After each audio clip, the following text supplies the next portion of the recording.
Sir हाँ जी, I will tell you sir, मेरा ये फर्स्ट के साथ साथ लास्ट अटेम्प्ट था since I am 30 years old. इसके बाद मुझे ये था कि यार इतनी मेहनत कर रही हूँ, अगर मैं थोड़ी सी और कर लूँगी तो फिर मुझे ही फ़ायदा होगा ना, I will be the one who will be benefited. तो मुझे ये था कि यार अब तूने सोच ही लिया है कि करना है, तो अगर तेरी किसी गलती की वजह से नहीं होगा then you will be the one who will be repenting, और कोई नहीं होगा। मैं तो क्लर्क के लिए एलिजिबल नहीं थी, I am sorry I am interrupting you, लेकिन बहुत सारे मेरे साथ जैसे पंजाब के बच्चे हैं वो कहीं और से भर रहे हैं कि वहाँ पे कट ऑफ कम है, सीट्स ज़्यादा हैं। जैसे मैं ही जब अपना RRB PO प्रीलिम्स देने गई थी ना, मुझे वहाँ पे राजस्थान के बच्चे मिले। मैंने कहा यार आप यहाँ पे, आपका सेंटर कैसे आ गए यहाँ पे, मुझे तो पता ही नहीं था कि ये भी सब होता है। तो उन्होंने बोला कि यहाँ पे कट ऑफ कम जाती है और वैकेंसीज ज़्यादा है, कि मैं पहले से लिख के गई थी। मेरा अभी प्रीलिम्स हुआ नहीं है IBPS का, मैं पेपर देने जा रही हूँ प्रीलिम्स का, लेकिन मैं पहले से ऐसे ही मैंने SBI PO में किया था। प्रीलिम्स देने से पहले मैं अपना मेंस का वो एक खाली पेज पे बस ये लिख जाती थी SBI PO मेंस की स्ट्रैटेजी क्या रहेगी, ये सोच के कि मेरा पेपर क्लियर हो जाएगा।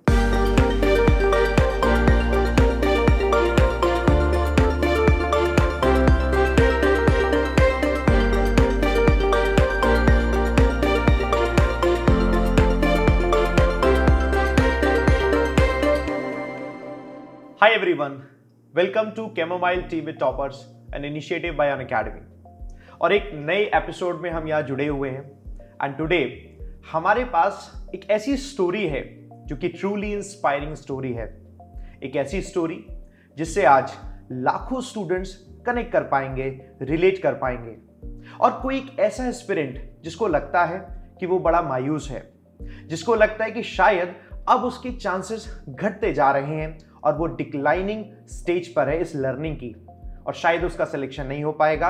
आज की ये स्टोरी है दोस्तों जो आपके अंदर जान भर देगी। ये स्टोरी है एक ऐसे कैंडिडेट की जिसने फर्स्ट एंड लास्ट अटेम्प्ट में क्रैक किया है वो एग्जाम जो सपना होता है हर एक बैंकिंग एस्पिरेंट का, and that is SBI PO। Welcome Tanu, आपका स्वागत है यहाँ। थैंक यू सर, कांग्रेचुलेशंस आपको सबसे पहले बहुत ज्यादा। Thank you sir. और आपकी स्टोरी मुझको ट्रूली बहुत ज्यादा इंस्पायर की है। Right. And tell me, in fact tell us about yourself. Okay, so I am Tanu Garg and I am from Maud Mandi. It's in district Bathinda, Punjab. After 10th, I went to Kota like every other aspirant goes. तो मुझे भी ये था कि तब non medical का बहुत ज़्यादा ट्रेंड था, so I went to Kota. और हाँ 2 years में I could not do much, so हाँ तो मेरा AIEEE में कुछ ज़्यादा खास रैंक नहीं आया था, so I took an admission in a private college, DAV engineering college Jalandhar, और वहाँ से मैंने इलेक्ट्रिकल इंजीनियरिंग किया। हाँ जी। एंड उसके बाद मेरा कॉलेज प्लेसमेंट्स में, and I think I performed well through out the college. हाँ, दो मैं MST 1 में फेल हो गई थी, लेकिन उसके बाद समझ में आया कि कॉलेज में भी पढ़ना होता है। पहले ये परसेप्शन होता है कि कॉलेज इज़ फॉर फन, लेकिन वही पता चला कि नहीं पढ़ना है। उसके बाद से मेरा 83.14 परसेंटाइल आया एग्रीगेट 4 years वाला, तो मेरा डायरेक्ट इंटरव्यू था विप्रो में।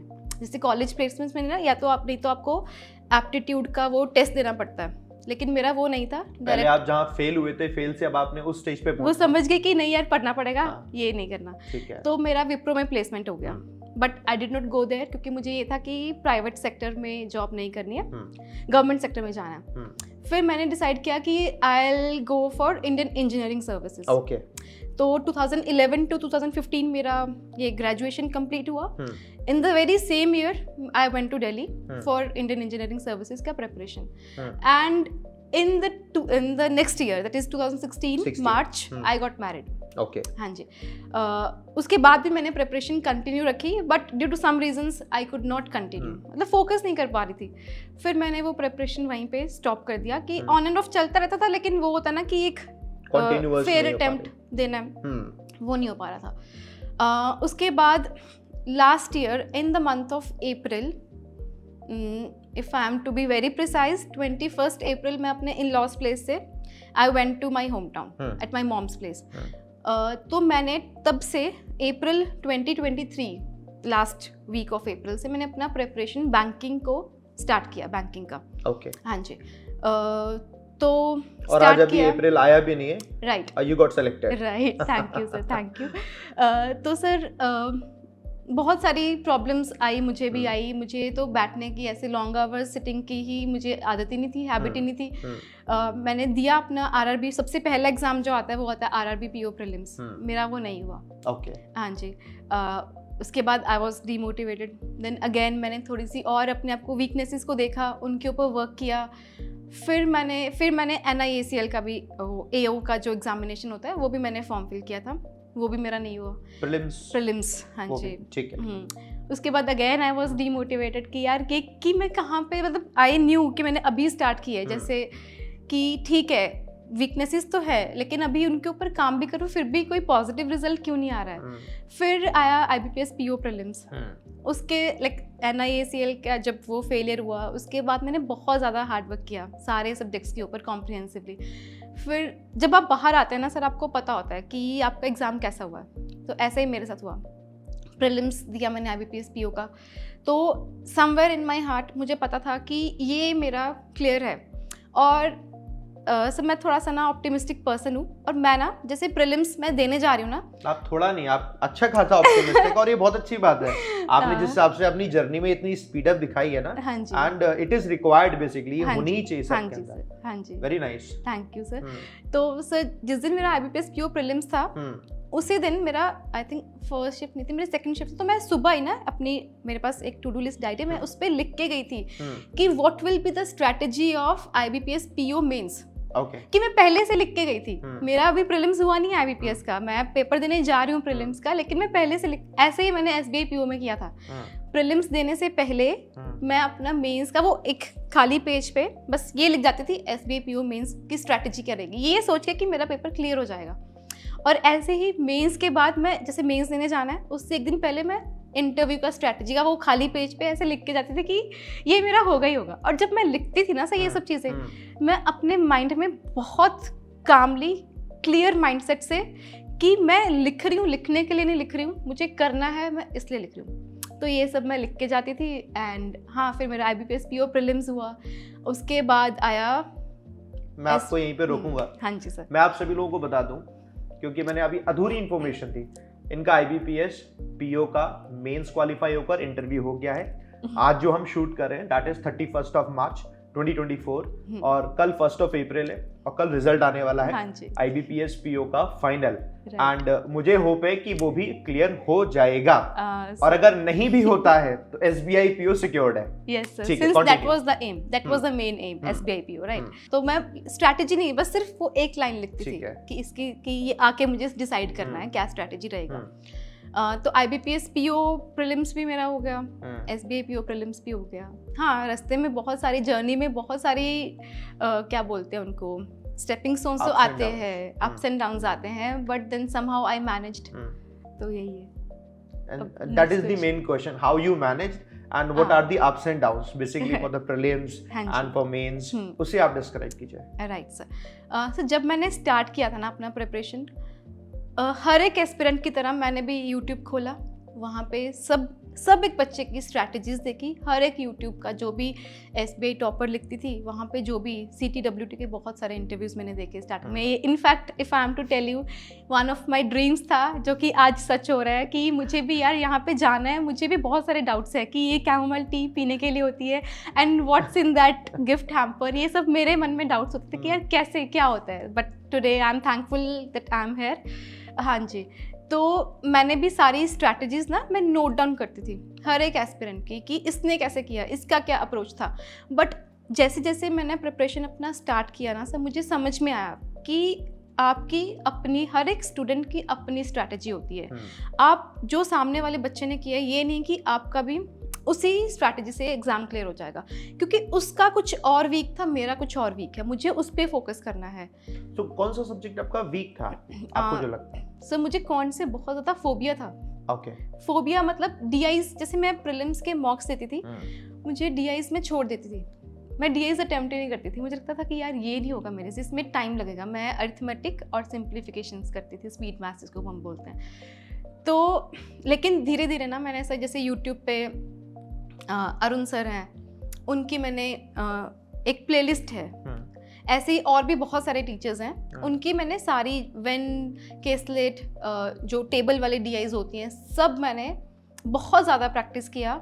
उसके बाद फिर मैं टॉपिक वाइज टेस्ट सीरीज लगाती थी कि सिर्फ DIs प्रैक्टिस कर रही हूँ। जहाँ से भी मुझे DIs का क्वेश्चंस मिलते थे मैं प्रैक्टिस करती थी। तो फिर sir but if I am to tell you कि मेरा IBPS PO prelims and SBI PO prelims दोनों में ही क्वांट में कुछ अटेम्प्ट ज़्यादा अच्छा नहीं था। मेरा 16 और 17 रिस्पेक्टिवली था, ज़्यादा अच्छा नहीं कर पाती थी। बट वही है, मेरा अगर क्वांट वीक था तो मेरे मैंने दोनों सेक्शंस को, इंग्लिश और रीजनिंग आपका स्ट्रॉन्ग मैंने इंग्लिश मेरा स्टार्टिंग से आई वॉज ओके, मतलब मुझे इंग्लिश में कुछ खास प्रॉब्लम नहीं होती थी। बट मैंने रीजनिंग में पजल्स अपनी लाइफ में पहली बार देखे, क्योंकि वही है, जब मेरा कॉलेज में प्लेसमेंट हुआ था तब भी रीजनिंग पढ़ने की ज़रूरत नहीं पड़ी, मेरा डायरेक्ट इंटरव्यू था।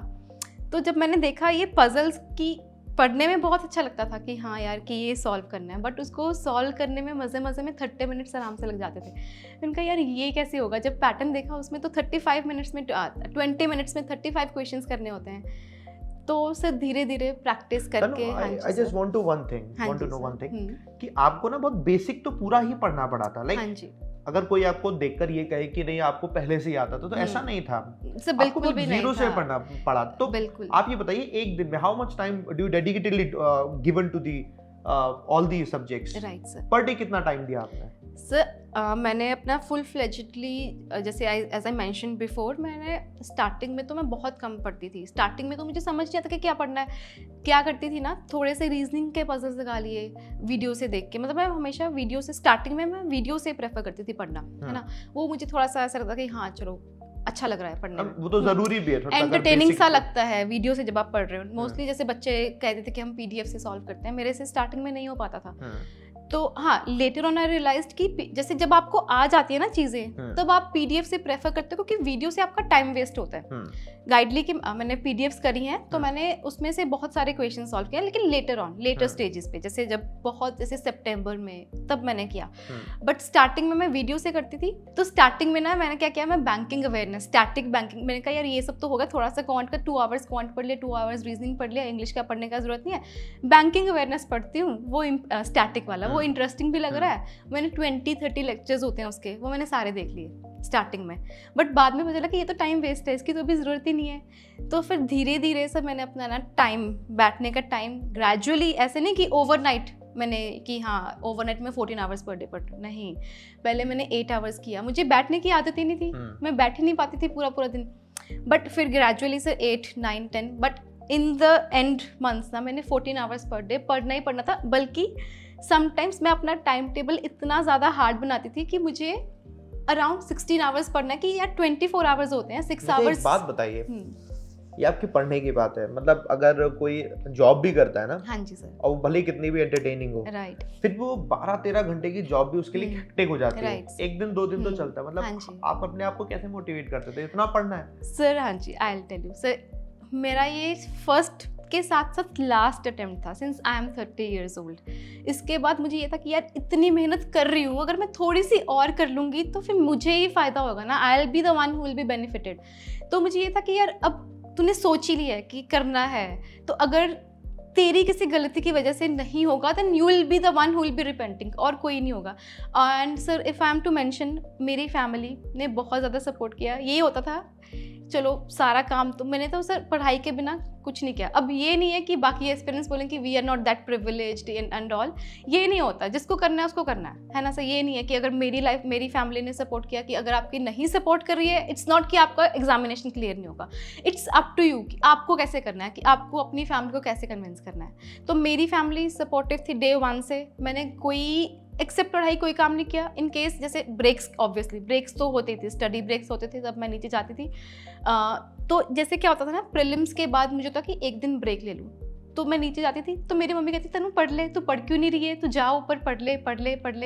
तो मतलब हमेशा वो मैंने भी ट्राई किया कि मैं अपने आप को सराउंडेड विद द बुक्स रखूँ, और मेरी फैमिली ने भी वैसे ही किया कि हाँ कि ये अभी पढ़ रही है तो इसको पूरा फोकस्ड एक सपोर्ट और दिया जाए, पूरा क्या कहते हैं उसको, नहीं बिल्कुल फ्रेमवर्क। मतलब मैं तनु एक चीज समझ पा रहा हूँ कि जैसे स्टूडेंट्स ना हमेशा कहते हैं उन्हें मोटिवेशन के लिए कोई और चाहिए, हाँ मतलब आउटर फैक्टर चाहिए, एक इंटर्नल। हाँ जी, आपके साथ वो नहीं है, you yourself is the motivator for yourself, है ना?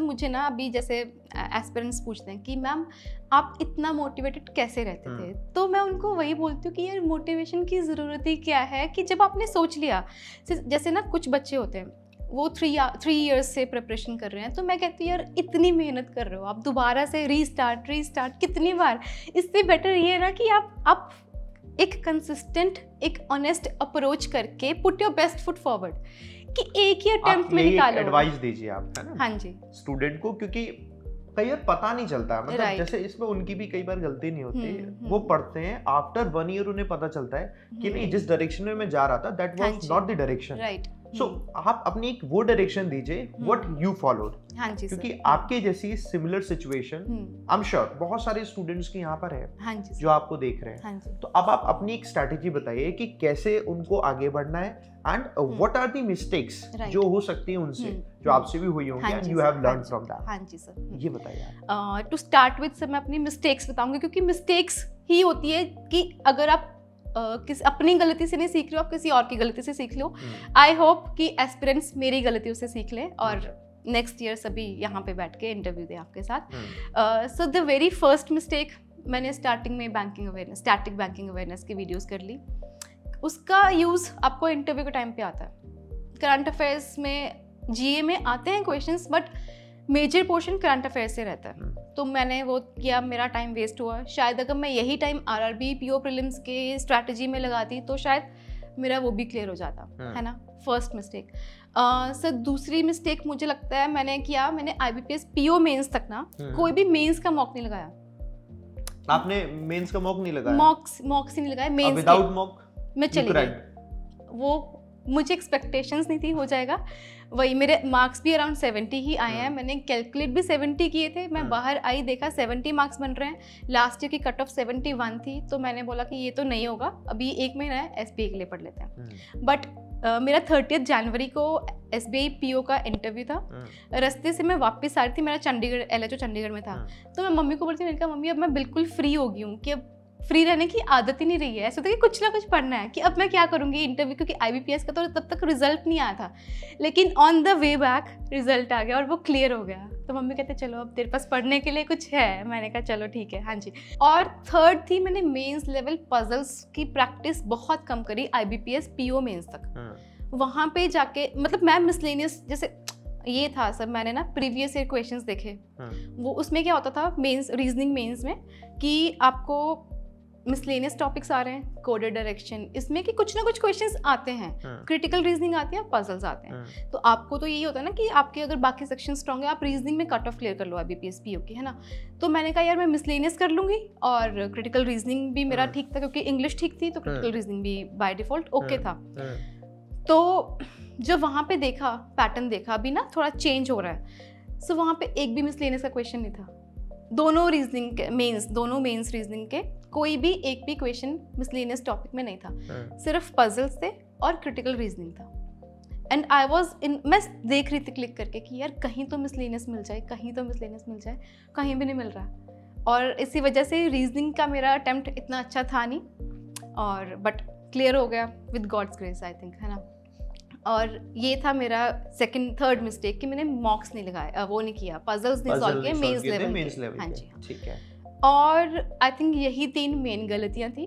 बाकी सब जगह से मैंने इतनी ज़्यादा तैयारी करी थी कि मेरे से कहीं भी कोई कमी छूट ना जाए। और स्ट्रैटेजी अगर मैं आपको बताऊँ, सबसे पहले मैंने स्टार्ट किया था क्वांट में मुझे बहुत ज़्यादा प्रॉब्लम्स आती थी। और जैसे मैं टीचर से पढ़ रही हूँ, किसी भी टीचर से पढ़ रही हूँ, किसी भी प्लेटफॉर्म से, वहाँ पे मुझे डाउट आ रहा है। कुछ टीचर्स ना सर चैट ऑफ करके रखते हैं। मुझे समझ नहीं आता कि कैसे डाउट्स, क्योंकि स्टार्ट मैंने कौन से किया तो मुझे इतने सारे डाउट्स आते थे, मैं किससे क्लियर करूँ। और ना मैं थोड़ा सा ऐसे केसेस में थोड़ा सा इम्पेशेंट हूँ। अगर मुझे कोई डाउट आया है तो मुझे उसी टाइम पे क्लियर चाहिए, ये नहीं कि मैं वेट कर लूँ। तो मैंने बहुत सारे ना टेलीग्राम के डाउट वाले ग्रुप्स जो होते हैं वो मैंने ज्वाइन कर रखे थे। मैं वहाँ पे सभी ग्रुप्स पे फोटो डालती थी, जिसका भी मुझे रिप्लाई आया मैं उसको पर्सनल चैट करती थी कि तेरा क्वांट ऐसे कैसे हुआ, कि आपका इतना स्ट्रॉन्ग कैसे हो गया। फिर वो मुझे कुछ गाइड करते थे। मतलब मैंने ना सब जगह से, मतलब मैं एक गुड लिसनर बन गई थी कि हाँ मुझे ना सारे बच्चे 21 to 28 मिले हैं, इसी रेंज में, और आई एम 30, तो थोड़ा सा ये होता है कि यार मैं इसकी क्यों सुनूं, बट नो, मैंने सबका सुना कि अच्छा इसने ऐसे किया, अच्छा ठीक है, मुझे भी अब यही इम्प्लीमेंट करना है। सबकी मैंने सुनी, सबकी स्ट्रैटेजीज सुनी, सबका क्वांट की, उन्होंने क्वांट इतना, सब मेरे साथ बच्चे थे वो क्वांट में फुल मार्क्स लेके आते थे मॉक्स में। ये कैसे, ये हो सकता है? कभी नहीं हो सकता, मेरे से तो कभी नहीं हो सकता। लेकिन ग्रेजुअली इतना कर लिया था कि मेरे सारे एग्जामिनेशंस क्लियर हो जाएं। क्वांट का सब प्रैक्टिस के साथ ही है। अगर आप प्रैक्टिस कर रहे हो क्वांट की, टॉपिक वाइज टेस्ट सीरीज लगा रहे हो, तो आपका क्वांट हो जाएगा। इट्स नॉट, और अगर आपको मैं बताऊँ ना सर, ये SBI PO क्रैक करना it's not a big deal. Reason, इसमें सेक्शनल कट ऑफ नहीं है, ठीक है। एंड मैं सभी को यही बोलती हूँ, अगर आपका 3 sections which are English, GA and descriptive, अगर आपका स्ट्रॉन्ग है ना, तो no one can stop you from clearing this examination. Reason being, GA जो है आपका, वहाँ पे 60 मार्क्स का आता है, डिस्क्रिप्टिव ही 50 मार्क्स का आता है, इंग्लिश 40 मार्क्स की आती है। और अगर आप बहुत अच्छे से प्रिपेयर करोगे ना, तो आपका हो जाएगा। और interview is not a big deal. बहुत बच्चों को इंटरव्यू का फोबिया होता है कि मैम वहाँ पे लैंग्वेज का कुछ इशू आता है, कोई इशू नहीं आता। They are there to check your confidence. ठीक है, बताइए आप इंटरव्यू के बारे में बताइए, क्या पूछा था आपसे? ओके सर, इंटरव्यू में मेरे से जैसे एज सुन सब ओके, जब मैंने अपना प्रिपरेशन स्टार्ट किया था, सबसे पहला मेरे जो माइंड में था ना कि मैं इस एग्जामिनेशन के लिए एलिजिबल हूँ या नहीं हूँ, क्योंकि आई एम 1993 बोर्न, ठीक है। तो ये था कि यार 30 इयर्स हो जाएंगे अभी अगस्त में, तो नोटिफिकेशन में वो मंथ कंसिडर करेंगे या नहीं करेंगे। फिर मैंने लास्ट ईयर की नोटिफिकेशंस चेक किया, तो वहाँ पे शायद अप्रैल था कि अप्रैल से पहले वाले बच्चे नहीं कंसिडर करेंगे, बाद वाले कंसिडर करेंगे। तो मैंने कहा चलो प्रिपरेशन तो स्टार्ट कर देती हूँ, है ना। प्रिपरेशन स्टार्ट कर दिया। उसके बाद सेकेंड मेजर डाउट जब मैंने प्रिपरेशन स्टार्ट करी थी कि यार इंटरव्यू में पूछेंगे कि आपका 8 इयर्स का गैप क्यों है, कि हम आपको क्यों हायर करें, हमारे पास बाहर एक आपसे एनर्जेटिक बच्चा बैठा है जो कि 22 इयर्स ओल्ड का, कि हम आपको क्यों हायर करें। इसका मुझे तो फिर मैं सबको ना ये पूछती थी कि यार ये कैसे होगा। तो सब लोग बोलते थे भाई तो मेंस तक तो पहुंच पहले, कि वहाँ तक पहुँचना भी बहुत बड़ी बात है। मैंने कहा यार चलो ठीक है, करती हूँ ट्राई। तो हो गया फिर। Okay, so there comes the interview day with all this hard work and smart work. तो सर इंटरव्यू में मेरे से as soon as I entered in SBI PO interview, मेरे से फर्स्ट क्वेश्चन उन्होंने पूछा कि तनु आपके बायोडाटा फॉर्म में जो है वो है, लेकिन आपके बायोडाटा फॉर्म में जो नहीं है वो आप हमें बताइए। तो मैं तो वो 8 इयर्स वाला गैप वाला क्वेश्चन का पूरा आंसर बहुत अच्छे से तैयार करके गई थी। मैंने वही वहाँ पे स्पिल कर दिया and then they were convinced. तो वही है कि मैंने अपना पूरा उनको जर्नी एक्सप्लेन किया, जो भी मेरा पर्सनल लाइफ था। जैसे कि मैंने जैसे 2015 में मैंने ग्रेजुएशन कंप्लीट किया, then I got selected in Wipro, लेकिन मुझे नहीं ज्वाइन करना था क्योंकि मुझे गवर्नमेंट सेक्टर में जाना था। फिर मैंने IES की प्रिपरेशन करी, then in the next year I got married. फिर भी मैंने प्रिपरेशन स्टार्ट करी लेकिन नहीं हुआ। एंड देन मैंने बैंकिंग का सोचा लास्ट ईयर 2023 में, and now I am here in front of you. मेरा एक क्वेश्चन है। हाँ जी सर। कि एग्जाम्स तो बहुत सारे थे, जॉब भी बहुत सारी थी, but why you chose bank exams? हाँ जी सर, मेरी ना फैमिली में भी कुछ लोग थे वो बैंकिंग का प्रिपरेशन कर रहे थे, तो मैंने सोचा मैं भी ट्राई कर लेती हूँ कि चलो लेट मी सी कि क्या है इसमें। तो इस वजह से मैंने चूज़ किया। प्लस इसमें sir perks and salaries are these days बहुत अच्छी हैं। अभी जैसे बाय पार्टे के बाद थोड़ा इंक्रीमेंट हुआ है। कितनी हो जाएगी अब सैलरी आपकी? मैंने सिर्फ सुना है, आई डोंट नो। ये है कि 90 अराउंड सैलरी होएगी, एंड उसके बाद हाउस रेंट अलाउंसेस ये सब मिला के स्टेट में जब जा रहे हैं। हाँ जी, वो ही कि डिपेंड करता है कि कहाँ कितना रेंट लीज का वो कितना चल रहा है। अराउंड 1.15 lakhs सुना है, आई डोंट नो, अभी मुझे जाके पता चलेगा then I let you know. कितने के आसपास? अच्छा चलो ठीक है। तो लेकिन sir if I am to quote one of the incidents, जिस दिन मेरा इंटरव्यू था SBI का, तो my parents went along with me LHO Chandigarh. तो वहाँ पे जैसे इंटरव्यू से बाहर आई ना, तो पापा ने पूछा कि तनु तेरी सैलरी कितनी होगी? तो मैंने कहा पापा 70,000 होगी। तब तक ये इंक्रीमेंट का कुछ था नहीं ना, मतलब मुझे नहीं पता था अगर कुछ होगा, तो मुझे नहीं पता था। तो पापा कहते तनु सैलरी तो बहुत कम है। तो मैं भी थोड़ा सा डीमोटिवेट हो गई। मैंने कहा यार मैं भी सोचने लग गई। मैंने कहा नहीं पापा कि ना बाकी सब बैंक ही देगा, मुझे सिर्फ अपना शॉपिंग का करना है और ये मेड और ये राशन वाशन का करना होगा। तो फिर मैंने कन्विंस किया पापा को, अपने आप को कन्विंस किया नहीं पापा हो जाएगा। तो शॉपिंग नीड्स पे है ना, थोड़ा सा कम कर दूंगी अपनी शॉपिंग नीड्स, चलो ठीक है। फिर उसके बाद ना क्या हुआ, पता चला कि अगर आपके पास 4 व्हीलर या फिर 2 व्हीलर है तो आपको फ्यूल चार्जेस भी मिलते हैं, है ना। तो मैंने ना, रिजल्ट नहीं आया था तब तक, मैंने बस ये सुना था कि ये है, तो मैंने पापा को बोला कि पापा जिस दिन मेरा रिजल्ट आएगा और अगर पॉजिटिव आया तो गाड़ी चाहिए मुझे विद इन अ वीक, लेकिन गाड़ी चाहिए सेकंड हैंड, क्योंकि मुझे सीखनी है। मैंने 2 क्लास 12th में मैंने सीखी थी, प्रैक्टिस नहीं हो पाई, उसके बाद इतना सारा 12 इयर्स का गैप आ गया, तो मैंने बोला कि मुझे चाहिए। And so you won't believe, मैं घर पे कुछ अपना काम कर रही थी एंड पापा के 2 फ्रेंड्स आए बाहर कि तनु कहाँ है। मैंने कहा, मम्मी ने मुझे आवाज़ लगाई और बाहर एक खड़ी थी गाड़ी, छोटी कार थी, तो लेकिन वो मैनुअल थी। मैंने कहा मुझे तो ऑटोमेटिक चाहिए, मुझे नहीं ये वाली चाहिए, क्योंकि सर मुझे बिना बात के दिमाग लगाना ही नहीं है। जब आप ऑटोमेटिक क्यों चलानी मैनुअल, जब ऑटोमेटिक है क्यों बिना बात के वो करना। तो उन्होंने बोला कि तनु ये कार बहुत अच्छी है, कम चली हुई है, इसका पावर स्टीयरिंग है, पावर विंडो है। मैंने कहा नहीं अंकल मुझे ये चाहिए नहीं, मुझे चाहिए ऑटोमेटिक कार। तो फिर कहते चलो ठीक है, फिर जब भी अभी कुछ डील आएगी तो I am waiting for that deal. But I was, मतलब मुझे लगता है ना मेरी लाइफ में अगर कोई जीनी जिसको हम बोलते हैं या फिर wish fulfiller, he is my dad. जो भी मैं उनको बोलती हूँ ना सर, ही वुड नेवर जज मी, कोई भी उनको कुछ भी बोले, नेवर। आई एम एक्चुअली, अभी मुझे थोड़ा सा वैसे लग रहा है कि, बट हाँ कोई भी कुछ भी बोले, ही हैज़ नेवर जज्ड मी, कभी उन्होंने मुझे डांटा नहीं है, ऑलवेज सपोर्टेड मी। कुछ मर्जी, कोई मर्जी सिचुएशन हो जाए, he was always there with me and is there with me and I am grateful for that. बिल्कुल, मुझे अभी ऐसा लगता भी है तनु कि अभी बहुत सारे लोग देख भी रहे होंगे। हाँ जी सर। और मैं तो कहूँगा कि आप लोग भी ना इसी तरीके से प्रिपरेशन करो। आप लोग भी अपने मम्मी पापा से कहो कि हाँ विद इन 1 वीक अगर जैसे ही आपका सिलेक्शन होगा तो आपको जो चाहिए वो आपके मम्मी पापा दिलाएंगे, क्योंकि पेरेंट्स हमेशा क्या कोशिश करते हैं। उस टाइम पे पेरेंट्स इतने खुश होते हैं ना, हाँ। जिस दिन आपका रिजल्ट आता है ना, उनकी खुशी सर आपको देखने वाली होती है कि उनको लगता है कि यार इसने इतनी मेहनत करी है एंड आज इसकी सारी विशेस फुलफिल हो गई हैं। थ्रू आउट द जर्नी उन्होंने मुझे देखा एंड मतलब पूरा सपोर्ट किया, पूरा उन्होंने मुझे जर्नी में देखा कि कैसे ये पढ़ रही है, कितनी मुझे वेडिंग फंक्शंस आते थे, मैं पूरी रात घर पे अकेली रहती थी, वो जा रहे हैं, मैं उस रात को सोती नहीं थी, 4 बजे तक पढ़ती थी, तब तक वो घर पे आ जाते थे, मेरा खाना वो बना के जाते थे कि इसका टाइम वेस्ट कहीं पे भी ना हो। मतलब मुझे सिर्फ यही लगता है कि अगर आपको प्रिपरेशन करनी है, उसको आप 5 वर्षीय योजना मत बनाओ, करना है, सोच लिया करना है, उसको फर्स्ट ही अटेम्प्ट, आप अपना फर्स्ट अटेम्प्ट को ही लास्ट अटेम्प्ट बनाओ। इतना पढ़ो कि मतलब मैंने तो अपने रूम में लगा के लिखा हुआ था कि इतना पढ़ो कि लोग बोले ये पागल हो गई है, कि बस पढ़ते जाओ, टाइम वेस्ट नहीं करना। अब सब बच्चे बोलते हैं कि मैम जॉब के साथ प्रिपेयर हो जाएगा, यार बिल्कुल हो जाएगा। ये बैंकिंग का कोई ये वो रॉकेट साइंस इसको हम बोलते हैं, वो नहीं है। जो पढ़ रहा है, जो कंसिस्टेंटली पढ़ रहा है, ऑनेस्ट है, चाहे आप 6 आवर्स ही पढ़ रहे हो दिन में, लेकिन पढ़ रहे हो, दिखाने के लिए नहीं पढ़ रहे किसी को, अपने लिए पढ़ रहे हो कि कल को मैं सक्सेसफुल होऊंगा तो मेरी फैमिली मेरे साथ खड़ी होगी। अगर आप सक्सेसफुल नहीं होगे ना तो कोई भी आपके साथ नहीं खड़ा होगा, वो यही बोलेंगे कि तूने टाइम वेस्ट किया है। तो यही है कि कंसिस्टेंट रहो और क्या बोलते हैं, ऑनेस्ट विद योर प्रिपरेशन। आप अभी लिखने वाली बात से याद आया, आप मुझे कुछ डायरी दिखा रहे थे। हाँ जी, वो आप जरूर दिखाइए, क्या है उसमें? I will show you sir.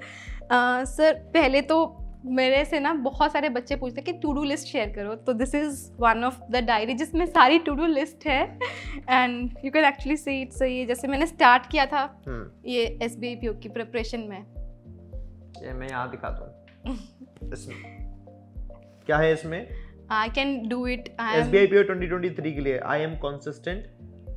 I am on my way to be financially independent. और क्या क्या है इसमें? So I'll show you.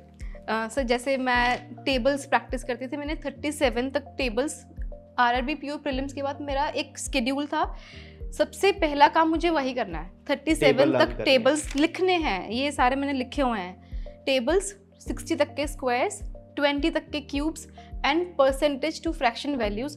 Percentage to fraction वैसे नहीं कि 1/5 इतना, ये एक स्ट्रेटजी है। हाँ जी, and that is something which makes difference. I think so. आप यही बताइए ना, ये स्टूडेंट्स यही जानना चाहते हैं। सर मुझे लगता है ना स्ट्रेटजी है क्या बेसिक? तो ये मैं मतलब एक कोई भी ये मैंने CTWT में एक है नमन अग्रवाल, उनका इंटरव्यू सुना था, उन्होंने ये चीज़ वहाँ पे बताई थी, मैंने उसी चीज़ को फॉलो किया और अब आपकी ये चीज़ बहुत सारे लोग फॉलो करेंगे। I hope so. तो सर मैं परसेंटेज टू फ्रैक्शन ऐसे नहीं कि 1/5 1/6, मैं उसके आगे भी 1/5 3/5 उसके बाद 3 बाय जैसे 1/7 है, 2/7, 3/7 सारी वैल्यूज़ याद करके लिखती थी। और जब मैंने स्टार्ट किया ना, मुझे अराउंड 25 to 30 मिनट्स लगते थे, but as soon as I gradually मैं कंसिस्टेंट रही तो मुझे अराउंड अंडर 15 मिनट्स में सारा लिख के फ्री हो जाती थी। और ये मैंने रोज़ किया है, रोज़ मतलब every day after my RRB PO prelims मुझे समझ में आ गया था कि DI सॉल्व करने के लिए आपको क्वांट में बहुत ज़्यादा स्पीड चाहिए। तो मैंने ये चीज़ करा था जो कि आई थिंक सबको करना चाहिए, और आपको स्पीड इम्प्रूव बहुत ज़्यादा होगी, है ना। और सर मैं ये टू डू लिस्ट है, ये मेरी सारी मैं टिक मार्क्स करती थी कि क्या है, आप बताइए, थोड़ा एक्सप्लेन करिए। सर अच्छा, मुझे लगता है इसी में सारा सीक्रेट है। मुझे लगता है सर ये मेरा बर्थडे का टू डू लिस्ट है, आई विल शेयर दैट। तो बर्थडे था, बना रही थी, तो ये मिनी हार्ट्स मैंने लगा दिए थे वहाँ पे। थर्सडे था उस दिन। बर्थडे के दिन भी मैंने ऐसे था जैसे मुझे ना 3-4 इवेंट्स आए थे जब से मैंने अप्रैल से प्रिपरेशन, मई में फुल फ्लेज्ड प्रिपरेशन स्टार्ट किया था। तो मुझे सबसे फर्स्ट ओकेजन आया था मेरा बर्थडे, उसके बाद दिवाली, बर्थडे, रक्षाबंधन, दिवाली और आई थिंक यही थे। न्यू ईयर नहीं आया था। 5 दिसंबर तक मैं फ्री हो गई थी अपने मेंस दे के, है ना। एंड मैंने ये नहीं कि मैं पूरा दिन पढ़ूंगी, मैं पहले थोड़ा दिन जैसे पढ़ा, हाफ डे तक पढ़ाई करी, उसके बाद मैंने अपने फेस्टिवल्स, अपना बर्थडे सब इंजॉय किया। और जैसे इंस्टाग्राम मैं बहुत ज़्यादा यूज़ करती थी, अभी भी जो लोग देख रहे हैं सबको पता है, I am an social addict. मेरे हाथ में पूरा दिन फ़ोन रहता था बिफोर दिस प्रिपरेशन, बट जब समझ में आया कि नहीं यार ये नहीं करना, ये करके टाइम नहीं होगा, मुझे किसी ने सजेस्ट भी किया कि तुम अपना इंस्टाग्राम बंद करो। मैंने वो सुना, मैंने बंद किया, एंड बस मैंने ये सोचा कि 3-4 बेंचमार्क्स हैं जब मुझे पोस्ट करना है। फिर मैंने अपने बर्थडे की फ़ोटोज़ पोस्ट करी, फिर से अनइंस्टॉल कर दिया, फिर मैंने दिवाली की फ़ोटोज़ पोस्ट करी, ऐसे करके। मतलब मुझे ये था कि ये नहीं कि आप एक मशीन की तरह पूरा दिन पढ़ते रहो, ब्रेक्स लो, अगर कोई इवेंट आ रहा है उसको एंजॉय करो। पूरा अपना टाइम पढ़ाई से छोड़ के 2 घंटे 3 घंटे पूरा सब कुछ भूल के एंजॉय करो, वैसे ही मैं करती थी। लेकिन ये था मेरा जैसे सबसे पहला वही टेबल, क्यूब, स्क्वायर, परसेंटेजेस, ये लिखने हैं। जिस दिन मैं नहीं लिखती थी ना, मुझे लगता था कि कुछ मिसिंग है, फिर मैं रात को लिख के सो जाती थी।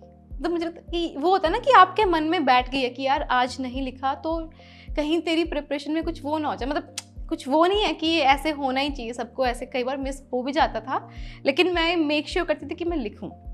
फिर एक फुल लेंथ मॉक देना है, रीजनिंग का सेक्शनल देना है। नहीं आप ये बताइए, ये प्रॉपर, ये बिल्कुल जरूरी है, पूरा बताइए। हाँ, फुल लेंथ मॉक को देना है। हाँ जी।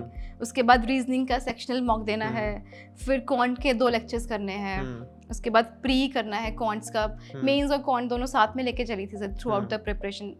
RRB के बाद समझ में आया कि मेंस और प्रीलिम्स दोनों साथ में लेके चलना है। फिर यूट्यूब से प्रॉफिट एंड लॉस के क्वेश्चंस करने हैं, एरर के क्वेश्चंस करने हैं, पैराजम्बल्स करने हैं 10, 120 रूल्स ऑफ ग्रामर करने हैं, एक वायरल मैथ्स आता है, उसका वीडियो करना है, थोड़ा सा ऐसे 2x पे कर लेती थी ऐसे। वो मैंने किया है, अराउंड 1 मंथ किया है उसको अपना मैथ्स। ये अगस्त की बात है, तब तक मैं करती थी, लेकिन जब नियर आ गए थे प्रीलिम्स तब मैंने ये सब छोड़ दिया था। ये टाइम वेस्ट लगता था मुझे कि अब तो मेरा सब हो गया है ना। एडिटोरियल पढ़ना है, उसकी वोकैबुलरी करनी है, 15 पजल्स करने हैं डिफरेंट यूट्यूब चैनल से। प्रीवियस ईयर क्वेश्चंस जो थे वो करने हैं यूट्यूब पे, जो भी previous year questions, memory based questions हैं वो सारे करने हैं, कोई भी मिस नहीं करना। उसके बाद DS की प्रैक्टिस करनी है, इनपुट आउटपुट करना है, कहाँ से करना है, अड्डा से करना है, आपको कहीं से भी करना है, वहाँ से करना है, GS करना है। तो यही था, ऐसे मतलब रोज का बनता था। हाँ, करंट अफेयर्स वही हाँ जी। तो यही था सर। और यही था। नहीं मैं आपको बताता हूँ तनु, पता है ये जो आपने लिखा है ना, तो मुझे ऐसा लगता है ना कि लिखते बहुत सारे लोग होंगे जिस दिन प्रिपरेशन करते हैं ना, तो उनका मोटिवेशन बहुत हाई होता है। राइट, सब लोग लिखते हैं। फिर उसके बाद आपने फॉलो किया, जैसे आपने कहा कि मेक श्योर करते थे मैं लिखना है। I was consistent. मैंने रोज अपनी टू डू लिस्ट बनाई है, रोज उन पे टिक मार्क्स किए हैं, जो नहीं हुआ उसको अगले दिन किया है। ये नहीं कि आपका छूट गया तो उसको आप भूल जाओ, ये चीज़ मैंने कभी नहीं करी। मैंने रोज टू डू लिस्ट बनाई, रोज टिक मार्क्स किए। मुझे अच्छा लगता था कि सारे टिक हो गए आज, अगर एक बच गया उसको अगले दिन में ऐड कर लेना है, ये करती थी। और मैं सबसे कुछ लोग होते हैं रात को प्रेफर करते हैं टू डू लिस्ट बनाना, मैं सुबह उठ के बनाती थी। सुबह उठ के बनाई टू डू लिस्ट, उस पर जितना जैसे, हाँ लोग मेरे से ये भी पूछते हैं, सब बच्चे एस्पिरेंट्स जो हैं मेरे से पूछते हैं कि आप कितने बजे उठते थे, कितने बजे सोते थे। तो मैं उनको बोलती थी कई बार मैं 5 बजे तक पढ़ती थी और कई बार मैं 5 बजे उठ के 5 बजे सोती थी। मतलब कोई फिक्स टाइम नहीं था। देयर वर मंथ्स जब मैं सुबह 4 बजे उठ रही हूँ एंड देयर वर मंथ्स जब मैं सुबह 4 बजे सो रही हूँ। तो कोई फिक्स्ड वो नहीं था, रूटीन मैंने फॉलो नहीं कर पाती थी। मेरी गलती है, करना चाहिए मुझे लगता है ऐसे कि थोड़ा सा और आप क्या बोलते हैं मोटिवेटेड रहते हो अपनी जर्नी में कि हाँ यार मेरा एक फिक्स शेड्यूल है। और मोस्टली क्या होता है बच्चों को लगता है कि सुबह उठ के पढ़ता है जो वही बच्चा सक्सेसफुल होता है। ऐसा नहीं है, जब आपको टाइम मिले तब आप पढ़ो बस। और एक चीज़ और मेरे साथ जो हुई थी, मेरे से सब लोग पूछते कि वैकेंसी की ना इस बार तो वैकेंसीज भी कम आई हैं, अभी ना आपको तो रिस्क, आपको बहुत पढ़ना पड़ेगा, कट ऑफ भी हाई जाएगा, वैकेंसीज कम। कौन कहता था ये सब कुछ? सर जैसे मेरे साथ जैसे टेलीग्राम से बच्चे जुड़ते रहते हैं ना, तो उनसे बात होती थी ऐसे, तो बहुत मेहनत करनी पड़ेगी। मैंने कहा यार मेहनत करने के लिए मैं तैयार हूँ, बस मुझे बताओ क्या करना है। तो फिर मैं उनको ये भी बोलती थी कि यार मुझे तो एक ही सीट चाहिए ना, मुझे बाकी सीट से क्या करना है, मुझे एक ही सीट से मतलब है, मुझे मैं अपनी पढ़ाई कर रही हूँ, I am honest, I am consistent, बस मुझे यही चाहिए और कुछ नहीं चाहिए। पता है तो ये जो आप बता रहे हैं ना, इतना कॉमन एक ये क्वेश्चन है ना, मतलब हम लोग जब पढ़ाते हैं ना तो हर बार स्टूडेंट का यही कहना है सर वैकेंसी बहुत कम है, क्लर्क में कहेगा हमारे स्टेट में बहुत कम है। और हमेशा बहुत सारे बच्चे ना क्लर्क, मैं तो क्लर्क के लिए एलिजिबल नहीं थे, I am sorry I am interrupting you, लेकिन बहुत सारे मेरे साथ जैसे पंजाब के बच्चे हैं वो कहीं और से भर रहे हैं कि वहाँ पे कट ऑफ कम है, सीट्स ज़्यादा हैं। जैसे मैं ही जब अपना RRB PO प्रीलिम्स देने गई थी ना, मुझे वहाँ पे राजस्थान के बच्चे मिले। मैंने कहा यार आप यहाँ पे, आपका सेंटर कैसे आ गए यहाँ पे, मुझे तो पता ही नहीं था कि ये भी सब होता है। तो उन्होंने बोला कि यहाँ पे कट ऑफ कम जाती है और वैकेंसीज ज़्यादा है। मैंने कहा अच्छा, बट वही मुझे लगता है ना कि सर अगर आप पढ़ रहे हो ना तो आपकी कोई भी कट ऑफ क्लियर हो जाएगी। आपको ये नहीं देखना कि, आपको ये देखना ही नहीं पड़ेगा। अगर आप इतना अच्छे से रोज़ पढ़ रहे हो, आपको ये चीज़ देखनी नहीं पड़ेगी कि कहाँ पे कौन सी स्टेट में कट ऑफ हाई है, ज़्यादा है, वैकेंसी लो है। आपको अपनी एक सीट चाहिए, आप पढ़ो, नहीं तो कोई और ले जाएगा वो सीट, बस इतना ही है। अगर आप नहीं पढ़ रहे हो, यस, कहाँ तक देखोगे? जैसे आपको पता भी नहीं कहीं की अगर कट ऑफ कम है तो, लेकिन आपको ये भी तो नहीं पता कि उस स्टेट में नंबर ऑफ कैंडिडेट्स कितने हैं। राइट। क्योंकि मुझे भी यही लगता है, मतलब अभी जितने भी मुझे कैंडिडेट्स मिलते हैं ना, आप क्या क्या ध्यान रखोगे? आप कैटेगरी ध्यान रखोगे कि आप रिजर्व से या अनरिजर्व से, फिर आप स्टेट ध्यान रखोगे, उसके बाद आपकी पढ़ाई खुद की कितनी है। स्टूडेंट मुझे लगता है कई बार खुद पे ना ध्यान देकर बाकी एक्सटर्नल फैक्टर्स में फंस जाता है। राइट। और उसमें किसी को नहीं फंसना होता। हाँ जी, मतलब यही है ना कि आप अगर आप नहीं पढ़ रहे हो ना, आपकी वो वाली सीट कोई और ले जाएगा। आपको अपना बेस्ट फुट फॉरवर्ड रख के अपनी प्रिपरेशन को स्टार्ट करना है। और ये नहीं कि स्टार्ट कर लिया आपने, आज मेरा इंटरव्यू सुन लिया, मैं 14 आवर्स अ डे पढ़ी थी, आपने 2 दिन पढ़ाई करी, तीसरे दिन आप ब्रेक ले रहे हो, 3 दिन का ब्रेक लेके, फिर ऐसे नहीं होगा। इससे बेटर है आप 6 आवर्स डेली पढ़ो, लेकिन पढ़ो, बस कंसिस्टेंट रहो, दैट्स द की, मतलब यही है। अच्छा, आपने जो जैसे स्टूडेंट टारगेट लेते हैं कि मुझे 1 साल में एग्जाम निकालना है, 2 साल में निकालना है, आपके लिए तो टारगेट पहले ही फिक्स था एक्चुअल में, इतना ही टाइम है मेरे पास, निकल गया तो ठीक, नहीं निकल गया तो बेकार। सारी मेहनत पानी में है। तो आपने वहां पर अपना 100% सच में दिया। सच में सर, स्टूडेंट को कई बार मुझे आपसे जानना है, स्टूडेंट पता है कई बार क्या कहता है कि मैंने अपना 100% दिया, मेरा हुआ नहीं। हाँ जी सर, शायद वो उसका 100% नहीं था। सर आई थिंक जैसे कुछ होता है ना, कुछ कहते हैं किस्मत से निकल गया। किस्मत तब तक काम नहीं करती जब तक आप अपनी तरफ से बेस्ट नहीं देते हो। तो ये चीज मुझे अभी कुछ याद आया। हाँ जी सर, अभी आप बता रहे थे, किसी ने बताया था आपको गवर्नमेंट जॉब नहीं मिलेगी। Sir okay sir, I will tell you that incident. मतलब आपको तो मैंने बताया ही है, but I want to tell other people who are watching this interview. बिल्कुल। तो मुझे क्या था सर, जैसे किसी ने मेरा बायोडाटा दिखा के, किसी बहुत ही लर्नड, अगर मैं टू बी प्रिसाइज, वो कुछ गवर्नमेंट जॉब, बहुत हाईएस्ट लेवल जो गवर्नमेंट जॉब है, उन्होंने उससे रिज़ाइन किया था and now he is into astrology. उन्होंने मेरे बारे में किसी को बोला था कि इस लड़की का, ऐसे देवी जी कोट करके, कि देवी जी का कोई भी गवर्नमेंट एग्जामिनेशन क्लियर नहीं होगा, चाहे ये अभी तो ये गवर्नमेंट एग्जाम की करे, उसके बाद अगर ये स्टेट की भी करेगी ना तो भी इसका नहीं होगा। तो ये बहुत पहले की बात है। अगर सही मैं यही सोच के अपना प्रिपरेशन स्टार्ट ही ना करती कि भाई वो तो इतने अच्छे पंडित हैं, सभी उनकी बात मानते हैं, उनके तो उपाय भी इतने महंगे होते हैं, कि अगर मैं महंगे होते हैं, क्या होते हैं? मैंने तो सुना है लैक्स में होते हैं, आई डोंट नो अभी हाउ। तो अब इस वीडियो को हम उन्हें भेज देंगे, है ना? अगर मुझे पता होता वो कौन है, मैं खुद ही उनको भेज देती कि आपकी वो चीज़ गलत हो गई है, वो विषय। अब मे बी वो बोल सकते हैं कि SBI गवर्नमेंट जॉब नहीं है, semi government, I don't know, but अगर उनको अपने पॉइंट पे रहना है तो ये ऐसा बोल सकते हैं। लेकिन उन्होंने ऐसा बोला, और अगर मैं ये सोच के अपनी प्रिपरेशन स्टार्ट ना करती at the very first day, आज मैं यहाँ पे ना होती। तो मैं यही सबको बोलना चाहूँगी कि बिलीव इन योरसेल्फ, कि अगर आप अपने आप में बिलीव कर रहे हो then no one can stop you, कि अगर आपको लगता है कि मैं कर लूंगा तो आप करो, otherwise it's all up to you. Tanu, बहुत अच्छी स्टोरी है आपकी और बहुत इंस्पायरिंग है। थैंक यू एंड आप यहाँ पर आए इसके लिए मैं बहुत थैंकफुल हूँ। Thank you. क्योंकि आपके जरिए पता है लैक्स ऑफ स्टूडेंट्स इसे देखेंगे। हाँ जी सर। और मैं ज्यादा तो उम्मीद नहीं करता, बट मैं कहता हूँ अगर एक स्टूडेंट भी अगर आपसे इंस्पायर होकर अपनी लाइफ में कुछ अच्छा कर ले जाता है तो सच में आपने बाकी पूरे समाज के लिए बहुत अच्छा एक मैसेज दिया है। हाँ जी सर। क्योंकि बहुत सारे लोग होते हैं उनकी लाइफ में कुछ ऐसी प्रॉब्लम्स आ जाती है जिनको जॉब की जरूरत होती है। हाँ जी सर। और उन्हें लगता है अगर जॉब नहीं मिली तो उनकी लाइफ में बहुत सारी चीजें खराब हो जाएंगी। And you are the role model for all those candidates. Thank you sir. And I am thankful कि मैं आप जैसे लोगों से मिलता हूँ। हाँ तो मुझे खुद मोटिवेशन मिलता है कि जब आप इस तरीके से इतनी मेहनत करते हैं तो बाकी सब लोग क्यों नहीं कर सकते। Right sir. तनु, एक क्वेश्चन है मेरा। हाँ जी सर। जैसे काफी सारे अभी कैंडिडेट देख रहे हैं जो हिंदी मीडियम बैकग्राउंड से हैं, आपका बैकग्राउंड क्या था? सर इंग्लिश था थ्रू आउट। ओके, तो आपकी इंग्लिश ऑटोमेटिकली पहले से ही अच्छी होगी। हाँ जी सर। फिर भी आप बताइए, आपने उसको और इम्प्रूव किया होगा, तो कैसे किया इम्प्रूव, और बाकी स्टूडेंट को कैसे करना चाहिए? राइट सर, इंग्लिश अच्छी थी बट बैंकिंग में कैसी आती है वो तो आप जब मॉक्स देखोगे तभी आपको समझ में आएगा। तो मैंने भी जब मॉक्स अटेम्प्ट करती थी तो अपनी वीकनेस, जैसे होता है ना इंग्लिश में ना आपकी गलतियां होने के चांसेस सबसे ज़्यादा हाई होते हैं। आपको लगता है ये भी सही है ये भी सही है। कुछ बच्चे हैं सर वो पूरा 40 आउट ऑफ पूरे क्वेश्चंस अटेम्प्ट करके आते थे, लेकिन ये चीज़ मैंने एक्चुअली लिख के अपनी नोटबुक में लिखा हुआ था और प्रीलिम्स से पहले मेन से पहले वो नोट्स में पढ़ के जाती थी कि नेवर एवर, अगर तुम्हें लग भी रहा है कि ये सही है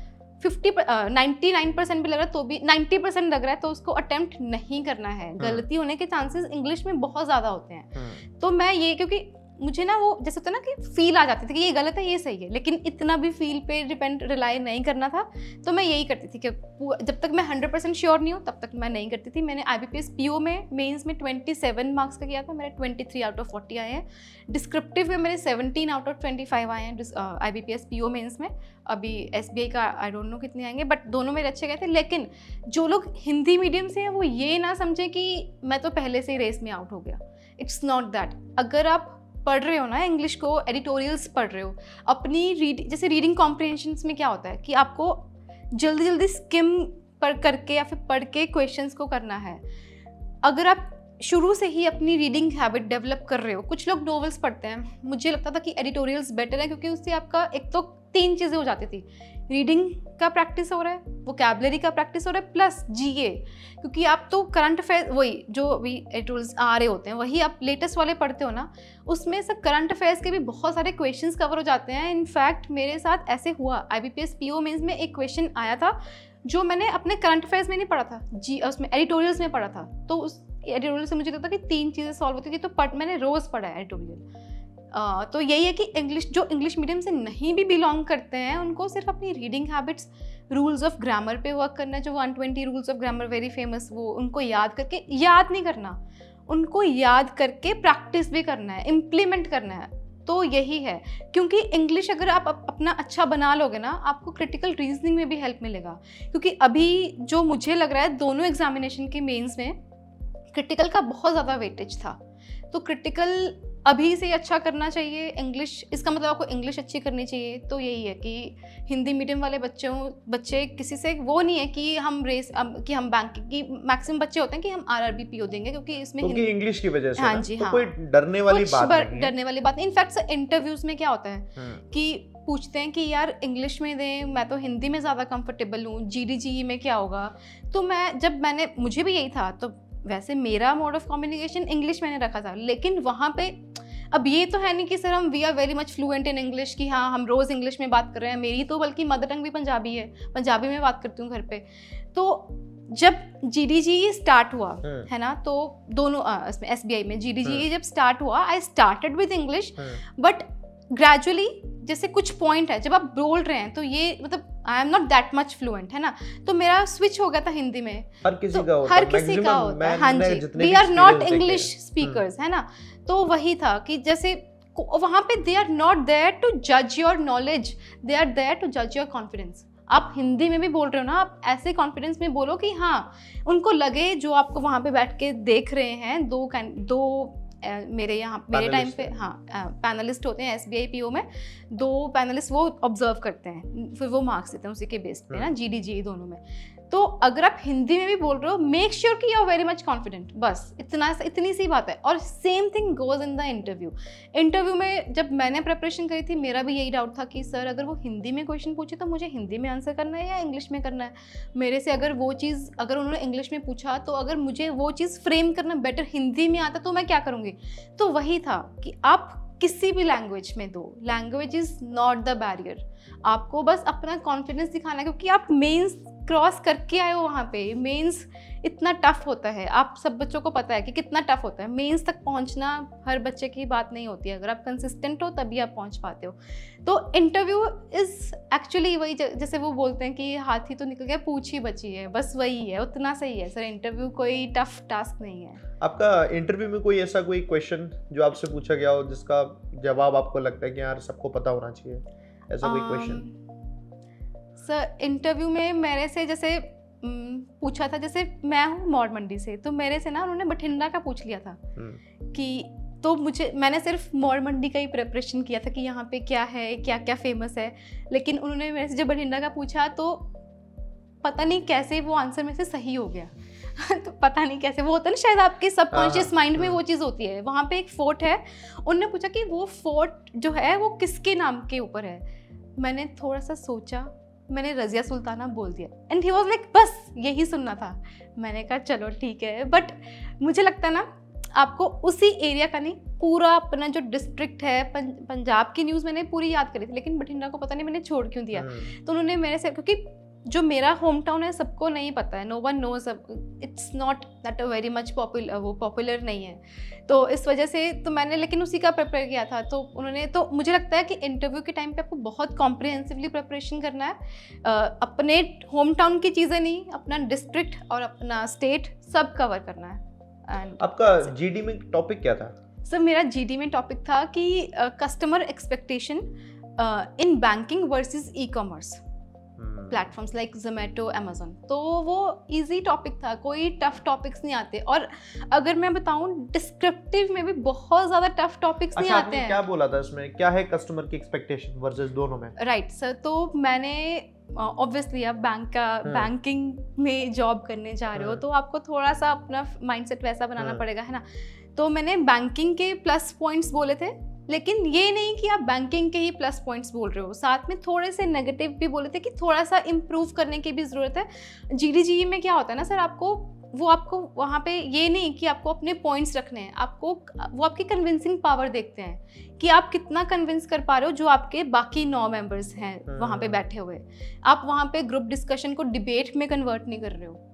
तो ये चीज़ वहाँ पे मेन हो जाती है। मैक्सिमम बच्चे जो होते हैं, मैक्सिमम पैनल्स के जो 10 मेंबर्स का एक ग्रुप बनता है, वो लोग कंसेंसस पे रीच ही नहीं कर पाते हैं। बट लकीली हमारा वो बहुत स्मूथ किया था और कंसेंसस पे रीच भी कर गए थे। दोनों में ग्रुप डिस्कशन भी हुआ था, ग्रुप एक्सरसाइज भी हुआ था, 2 चीज़ें थी, दोनों बहुत स्मूथ गई। सबने अपने मतलब ये भी होता है सर वहाँ पे सबको अपना पॉइंट रखने का मौका दिया जाए। अगर कोई बच्चा नहीं बोल रहा है तो आपको उनको बोलो कि would you like to say something. तो सबको एक इन्वॉल्व करके एक पॉजिटिव वे में अपना ग्रुप डिस्कशन एंड किया जाए। और आपकी ग्रुप एक्सरसाइज में क्या था, इसके बारे में बताइए। हाँ सर, मेरे ग्रुप एक्सरसाइज में ये था कि आप एक चीफ मेडिकल ऑफिसर है किसी एक हॉस्पिटल के, वहाँ पे कोविड लाइक सिचुएशन हो गई है, तो आप वहाँ पे 10 पॉइंट्स थे, उनको आपको अरेंज करना था, जिसमें था कि आप सबसे पहले क्या करोगे कि शॉर्टेज ऑफ स्टाफ हो गया, तो आप सबसे पहले जो आपका आईसीयू वाला स्टाफ है उनको आप हायर करोगे। वहाँ पे इलेक्ट्रिसिटी के भी इश्यूज आ रहे हैं, वो चीज़ पहले ठीक करोगे। कनेक्टिविटी ऑफ द रोड्स ठीक करोगे। तो ये था, तो स्टार्टिंग वाला पॉइंट हम सबका सेम मैच हो गया था कि हम ना वो करेंगे कि आईसीयू वाला जो स्टाफ है उनको हम अपना जहाँ पे ज़रूरत है वो लेके आएंगे। फिर एक था कि सीनियर डॉक्टर्स जो रिटायर्ड है उनको हम लेके आएंगे। तो वो ही था कि वो लास्ट में आएगा, क्योंकि वो तो खुद कोविड के ऐसी सिचुएशन में। शुरुआत के 3-4 मैच हो रहे थे क्या सबके? सर मैं वही कह रही हूँ, सभी कैंडिडेट्स का ये होता है कि मैच करवाने हैं, मैच, वो मैचिंग का नहीं देखते हैं, वो आपका शीट देखेंगे भी नहीं। इट्स ऑल अबाउट कि आप कैसे अपने पॉइंट्स पे अपना बना रहे हो और दूसरे के पॉइंट पे कन्विंस हो रहे हो। कुछ नहीं देखते हैं कि वो मैच हो रहा है कि हाँ इसका ये सही है, इसका ये सही है, कुछ नहीं देखते हैं। वो शीट देखते भी नहीं आपकी। इट्स ऑल अबाउट कि आप टीम वर्क में कितना अच्छे हो, ये तो आपका पूरा कंप्लीट है ना? हाँ जी, GDG ये था। इंटरव्यू मेरा अराउंड 12 to 13 मिनट्स चला था। उसमें सबसे पहले मेरा गैप का पूछा था कि आपका गैप क्यों है इतना, कि आप एक्सप्लेन करो कि क्या है ना इसमें नहीं लिखा हुआ। मैंने गैप का, और हॉबीज़ की बात मैं अगर करूँ, जैसे हर एक एस्पिरेंट के जब बायोडाटा फॉर्म आता है, मैं तो पैनिक हो गई थी कि यार कैसे क्या करूँ, हॉबीज में क्या लिखूँ। हॉबी में बड़ा कंफ्यूज होते हैं स्टूडेंट, क्या लिखें, वो तो पूछा जाएगा फिर उसमें बहुत डिटेल में। हाँ जी, हॉबीज का ये होता है कि जो भी आप वहाँ पे बायोडाटा फॉर्म में ये होता है, जो भी आप वर्ड लिख रहे हो आपको उसमें से कोई ना कोई क्वेश्चन पूछा जा ही सकता है, तो उसको बहुत केयरफुली फिल करना होता है। सर मैंने ना 5-6 फॉर्म्स प्रिंट आउट करवा लिए थे, उनको भरती थी, देखती थी ये क्वेश्चन नहीं, इसको कट करके इसको ऐसे मतलब बहुत केयरफुली मैंने अपना बायोडाटा फॉर्म भरा था कि कहीं मैं अटक ना जाऊँ। ये तो मेरी ही बेवकूफ़ी होगी अगर मैं यहाँ पे कुछ और लिख के उन्होंने मेरे से पूछ लिया और मैं वहाँ पे स्टक हो गई। तो मैंने हॉबीज़ पे ना सबसे पूछा कि यार क्या हॉबीज़ लिखूँ, मेरी तो कोई हॉबीज़ ही नहीं है, क्या लिखूँ समझ ही नहीं आ रहा, बिल्कुल ब्लैंक हो गई थी। फिर ग्रेजुअली मैंने रियलाइज़ किया, अपने आप को इंट्रोस्पेक्ट किया कि यार मुझे ना लिखना बहुत पसंद है। जैसे मैंने अपनी डायरीज आपको दिखाई, मुझे journaling, this is called journaling, तो मैंने journaling as one of my hobbies mention किया। दूसरा मेडिटेशन क्योंकि मैंने अपने कॉलेज में एक आर्ट ऑफ लिविंग है, श्री श्री रविशंकर जी का ऑर्गेनाइजेशन, वो मैंने ज्वाइन किया था। मेडिटेट करती थी लेकिन लॉन्ग टाइम नहीं कर पाई, कंटिन्यू नहीं कर पाई, बट हाँ मैंने उसके बारे में भी सारा पढ़ लिया था, कितने टाइप्स के मेडिटेशन होते हैं, क्या होता है, आपको मेडिटेशन से क्या हेल्प होता है, कितने उस ऑर्गेनाइजेशन के कितने सेंटर्स हैं। अभी आप करते हैं मेडिटेशन? सर नहीं, to be true I am not into this, but I will try to inculcate again. तो हाँ, ये मैंने आर्ट ऑफ लिविंग का सारा पढ़ लिया था, कितने सेंटर्स हैं इन इंडिया, कितने बाहर हैं, सब पढ़ लिया था, कितनी उनकी वेबसाइट रिलेटेड कुछ पूछा था उन्होंने? सर आर्ट ऑफ ये नहीं पूछा मेडिटेशन, लेकिन जर्नलिंग का उन्होंने मेरे से पूछा कि how did journaling help you, कि फिर मैंने उनको ये आंसर किया था सर कि जैसे अगर मैं फ्रस्ट्रेटेड हूँ, मुझे अपने थॉट्स लिखने हैं, तो I would actually open up my diary, वहाँ पे जो भी मेरे थॉट्स हैं, चाहे पॉजिटिव है चाहे नेगेटिव है, सब लिखूँगी। और जब मुझे अपना डे स्टार्ट करना है या फिर डे एंड करना है, तो मेरे पास एक ग्रैटिट्यूड जर्नल है। मैं कुछ 3 चीज़ें, जैसे यूट्यूब पे मैंने देखा था कि you should write at least 3 things you are grateful for, तो मैं वो 3 चीज़ें लिख के सोती थी कि हाँ ये कि आज I am with my family, I am grateful, I had my food, I am grateful, there are many who are not even able to afford this, right. तो ये मैं लिखती थी और उनको मैंने यही बोला था कि सर मुझे एक क्लैरिटी मिलती थी, जैसे मैंने स्टार्ट करना अपना डे उसको रिलेटेड, और रात को सोने से पहले मैं पॉजिटिव माइंड से सोती थी। दिस इज मतलब मुझे एक ऑप्टिमिस्टिक पर्सन बनाया तो जर्नलिंग ने बनाया, दैट्स इट। ऐसे हुआ आपका इंटरव्यू? हाँ जी। फिर आया रिजल्ट वाला डे? हाँ जी सर। उस दिन क्या हुआ? तो रिजल्ट वाले दिन की ये स्टोरी है, मेरे ना पेरेंट्स का लॉकर जो है वो SBI बैंक में है, उनके कुछ डॉक्यूमेंट्स थे, वो कुछ अभी अपडेट हुए तो वो सबमिट करवाने थे। मुझे पापा का 10 बजे फ़ोन आया कि तनु बैंक जाना है SBI। मैंने कहा ठीक है पापा, तो मैं रेडी हो गई। यूजुअली मैं हमेशा ऐसे ही मतलब नाइट सूट्स में होती हूँ, है ना, लेकिन उस दिन मैं रेडी हुई, मैंने कहा चलो बैंक जाना है तो आई will go with my dad, है ना। तो फिर एक स्टैम्प पेपर भी चाहिए था उसके लिए, तो वो अवेलेबल नहीं था तब, तो पापा कहते थे ना बाद में चलेंगे। पापा चले गए। उसके बाद I was making my first meal around 1:30, ऐसा first meal of the day मैं अपने लिए बना रही थी। तो फ़ोन की वाइब्रेशन हुई, SBI PO final result out ऐसे करके PDF। मैं हो गई पैनिक में, और मैंने ना सर अपने सारे रिजल्ट्स अकेले में देखे, कोई भी अपने पेरेंट्स के साथ नहीं देखा। मुझे लगता कि अगर नहीं हुआ तो वो इतनी एक्सपेक्टेशन के साथ देख रहे होंगे कि इसका तो हो जाएगा, लेकिन जब नहीं होगा तो मुझे, उनको भी बहुत बुरा लगा, मुझे तो और बुरा लगेगा। तो मैंने ना सारे रिएक्शंस भी रिकॉर्ड किए अपने, IBPS PO prelims mains, SBI PO prelims mains, सबके रिएक्शन मैंने अपने फ़ोन में रिकॉर्ड किए हैं।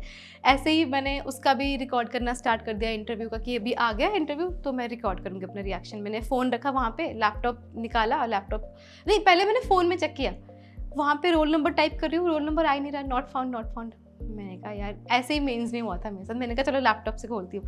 मैं ऊपर गई, लैपटॉप खोला, चार्ज नहीं था, चार्जिंग पे लगाया उसको, तब वेट भी नहीं हो रहा था मेरे से। मैंने देखा, अच्छा टाइप किया, रोल नंबर हो गया। I was in my tears, मैं मे बी हैप्पी टीयर्स, मुझे सारी जर्नी देख के कि अरे हो गया। तो फिर मैं नीचे गई, नीचे मैंने अपना कैमरा ऐसे ऑन कर दिया था, मम्मी को बताया कि हो गया। मतलब मेरी वॉइस हैवी थी, मैं बोल ही नहीं पा रही थी, इतना ज़्यादा वो इमोशनल मोमेंट था। मम्मी रिजल्ट हो गया clear, okay. She was happy. Then again तो हमारा स्वीट्स का बिजनेस है, पापा शॉप पे थे, तो मैं वहाँ पे गई पापा के पास। वो भी मैंने अपनी फ्रेंड को बोला कि तू रिकॉर्ड कर लेना, उसने ऐसे चोरी से, क्योंकि पता ना चले कि रिकॉर्डिंग हो रही है ना।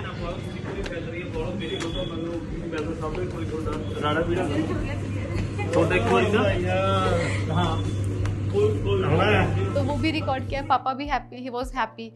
फिर ना मैंने सोचा यार एक वो जो बोलते हैं ना रिएक्शन रील, कि आपके पेरेंट्स आपके साथ हैं, लैपटॉप खुला है, आप टाइप कर रहे हो, और वो फिर मैंने वो भी बनाई। फिर मैंने अपना इंस्टाग्राम पे पोस्ट किया, लेकिन सारी स्टोरी लिख के कि जो फर्स्ट है वो स्क्रिप्टेड है, second is the real reaction. तो यही था, सब लोग खुश थे। आप वो वीडियो हमें भी दीजिएगा, हम लोग इसमें फीचर करेंगे। आई विल हाँ जी, आई विल शेयर इट।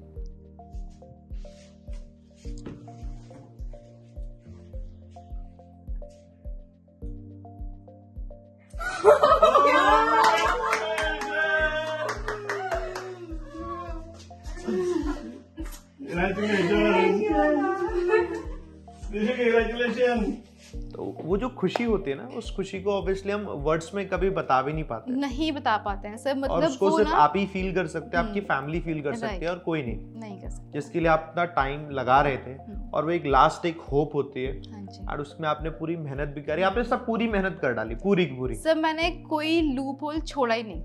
जहाँ से मुझे लगता था कि ये मेरा वीक पॉइंट है, मुझे लगता था कि इसको मुझे स्ट्रॉन्ग बनाना है, और जो स्ट्रॉन्ग है, जैसे इंग्लिश मेरा स्ट्रॉन्ग था, तो उसको मैंने ये निगलेक्ट नहीं किया, उसको भी मैं प्रैक्टिस रोज करती थी। ये नहीं कि ये मेरा स्ट्रॉन्ग है, इसके मैं वर्क ही नहीं करूँगी। स्ट्रॉन्ग पॉइंट को और स्ट्रॉन्ग बनाना था मुझे, और वीक पॉइंट्स पे तो वर्क करना ही था, यही था। बढ़िया स्टोरी थी, बहुत सीरियस बातें भी हम लोगों ने कर ली है। अभी हम लोग एक गेम खेलेंगे थोड़ा सा, है ना, रैपिड फायर राउंड। अच्छा, कुछ क्वेश्चन पूछूंगा मैं आपको, ठीक है सर। 2 सेकंड में जवाब देना आपको, इससे ज्यादा टाइम नहीं लेना आपको। ठीक है सर, ठीक है।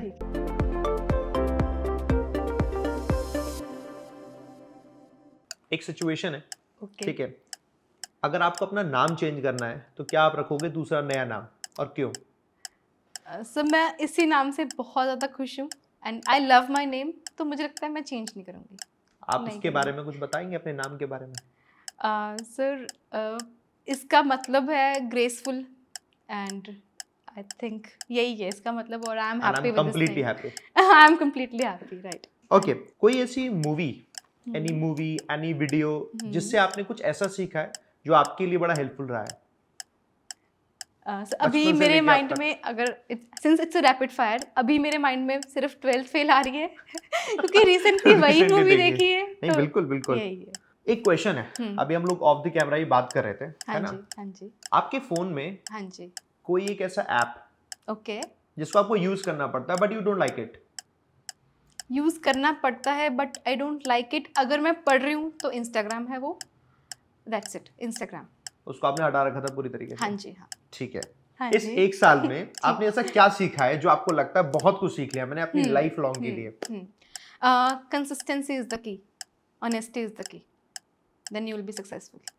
ठीक है, बहुत बढ़िया, अच्छा लगा आपके साथ बात करके। और एक छोटा सा गिफ्ट हैम्पर जो आप कह रहे थे कि आखिर है क्या इसमें आपके लिए? Thank you sir, thank you so much. Tanu, हमारी एक प्रथा है अनअकैडमी की कि टैग अ टॉपर। किसी एक टॉपर को आप टैग करना चाहते हैं, वो उनकी स्टोरी भी आप ही की तरह फीचर हो सकती है। आप बताइए यहाँ पर। Yes, so I would like to mention one of the members of super 8। Super 8 एक ग्रुप था हमारा, हम उसमें ग्रुप डिस्कशंस करते थे अपना रोज़। जैसे SBI के इंटरव्यू से पहले एक हमने ग्रुप क्रिएट किया था, टेलीग्राम के ही थ्रू मिले थे हम सब लोग, and today we are very good friends. And उसमें से one of them is 22 years old. उन्होंने अपना फर्स्ट अटेम्प्ट में क्लियर किया, and her name is Riya Mittal. बिल्कुल, हमारी टीम उन्हें रीच आउट करेगी, राइट सर, है ना? और उनके अलावा भी और भी कोई अगर लोग हैं तो आप बिल्कुल उनके नाम भी बताइएगा, वहां तक भी हम लोग रीच आउट करेंगे, और अगला नंबर उनका भी होगा, और वो भी ऐसे लैक्स ऑफ स्टूडेंट्स को इंस्पायर करेंगे। अभी IBPS PO का रिजल्ट पेंडिंग है, उसके बाद I will definitely tell you कि मेरे सुपर 8 ज्यादा भी हो सकते हैं। यस यस, राइट, बिल्कुल। थैंक यू वेरी मच आज जुड़े रहने के लिए। और इतने सारे and sir there is one more, sorry, एक करण है, उन्होंने भी, वो भी यंगेस्ट है मेरे सुपर 8 ग्रुप में। वो सर बहुत हार्ड वर्किंग है।